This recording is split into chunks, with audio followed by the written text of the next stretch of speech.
Assalamualaikum warahmatullahi wabarakatuh. Perkenalkan, nama saya Setiono, mahasiswa Universitas Islam Indragiri, Prodi Agribisnis semester 1. Dan izinkanlah saya memaparkan tugas saya di mata kuliah Dasar-Dasar Manajemen dengan judul Penetapan Tujuan Sebuah Organisasi. Setiap organisasi tentunya memiliki sebuah tujuan, di mana tujuan adalah suatu hasil atau titik akhir atau segala sesuatu yang akan dicapai. Dengan demikian, kegiatan tersebut dapat juga disebut sasaran atau sebuah target. Sedangkan organisasi adalah suatu perkumpulan atau wadah bagi sekelompok orang yang bekerja sama, yang di dalamnya terdapat kerangka terstruktur untuk mencapai sebuah tujuan tertentu. Sebuah tujuan organisasi pasti tidak terlepas dari visi maupun misi organisasi. Barulah tersusun sebuah tujuan umum yang menyeluruh, serta tujuan khusus, strategi kebijaksanaan, program, dan rencana pada tingkat lebih rendah.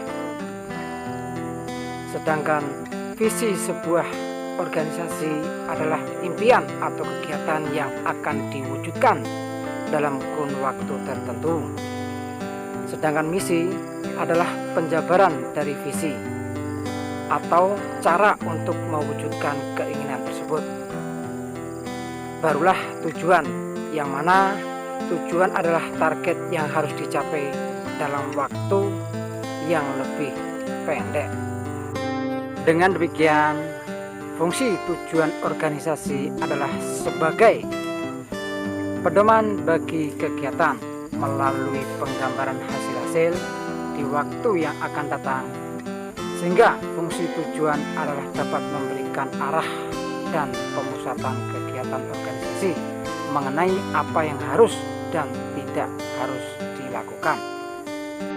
Selain itu, sebagai sumber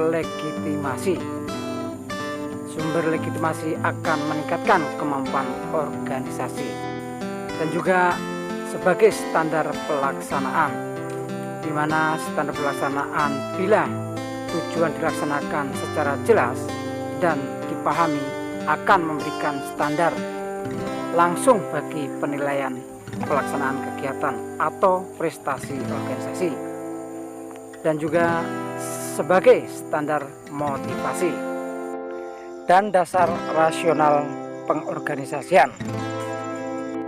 Dan perlu diketahui bahwa dalam sebuah organisasi ada beberapa tipe tujuan, yang mana tujuan kemasyarakatan atau social goals berkenaan dengan kelas-kelas organisasi luas yang memenuhi kebutuhan masyarakat. Kemudian tujuan keluaran atau output goals berkenaan dengan jenis-jenis keluaran tertentu dalam bentuk fungsi-fungsi konsumen. Ada juga tujuan produk atau product goals, tujuan karakteristik produk, berbagai karakteristik barang-barang atau jasa produksi, serta tujuan turunan atau derived goals, yang mana tujuan ini digunakan organisasi untuk meletakkan kekuasaannya dalam pencapaian tujuan lain. Poin selanjutnya yaitu proses penetapan tujuan, yang mana ada beberapa hal atau unsur dasar yang melatar belakangi penetapan tujuan suatu organisasi, yaitu barang dan jasa, kebutuhan konsumen atau pelanggan, teknologi, kelangsungan hidup, pelayanan, dan konsep diri. Baiklah pemirsa yang budiman, ada beberapa bidang yang memang membutuhkan sebuah tujuan, yakni bidang prestasi dan sikap karyawan, prestasi dan pengembangan manajer, inovasi, profitabilitas, sumber daya fisik, keuangan, produktivitas, dan posisi pasar. Oleh karenanya, maka perlu ada pendekatan dalam penetapan sebuah tujuan, yakni pendekatan tradisional atau traditional goal setting, yang mana perumusan dan penetapan tujuan dilakukan mulai dari atas kemudian diterjemahkan sebagai tujuan oleh bagian bawahnya. Kemudian pendekatan manajemen atau manajemen by object, yaitu perumusan penetapan tujuan yang dilakukan berdasarkan saran dan tujuan. Selain itu, perlu adanya penyeimbang tujuan. Nah, setiap operasi organisasi itu akan menimbulkan konflik antara pihak-pihak terkait, sehingga dalam proses penetapan tujuan, manajemen harus mampu menentukan keseimbangan. Maka dari itu, perumusan tujuan dipertimbangkan terlebih dahulu sesuai dengan kekuatan atau kemampuan yang terlibat di dalamnya.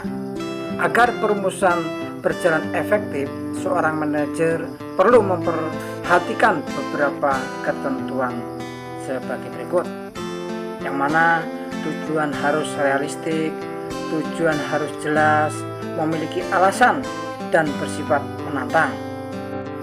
Kemudian, sebuah organisasi perlu adanya manajemen by objektif, yakni dengan membuat perencanaan bersama-sama antara top manajer dan manajer di bawahnya, menentukan metode baik semi atau formal, dan diteruskan dengan evaluasi. Adapun kunci MBO adalah partisipasi dan komunikasi dalam penetapan tujuan, yaitu dengan menentukan langkah atau proses di mana manajer dan karyawan mendiskusikan tujuan yang memungkinkan, berpartisipasi memilih tujuan, bergabung membangun rencana taktis, dan rapat secara teratur untuk evaluasi. Disadari bahwa manajemen by objektif itu akan dapat menjalankan pengawasan yang lebih efektif serta meningkatkan motivasi karyawan, tapi cenderung gagal jika tidak ada komitmen yang kontinu serta tidak cocok untuk manajer yang otoriter. Baiklah pemirsa yang beriman, itulah tadi pemaparan dari tugas MK dasar-dasar manajemen tentang penentuan tujuan sebuah organisasi. Kurang lebihnya mohon maaf, kami cukupkan sampai di sini. Saya ucapkan terima kasih, semoga bermanfaat. Wassalamualaikum warahmatullahi wabarakatuh.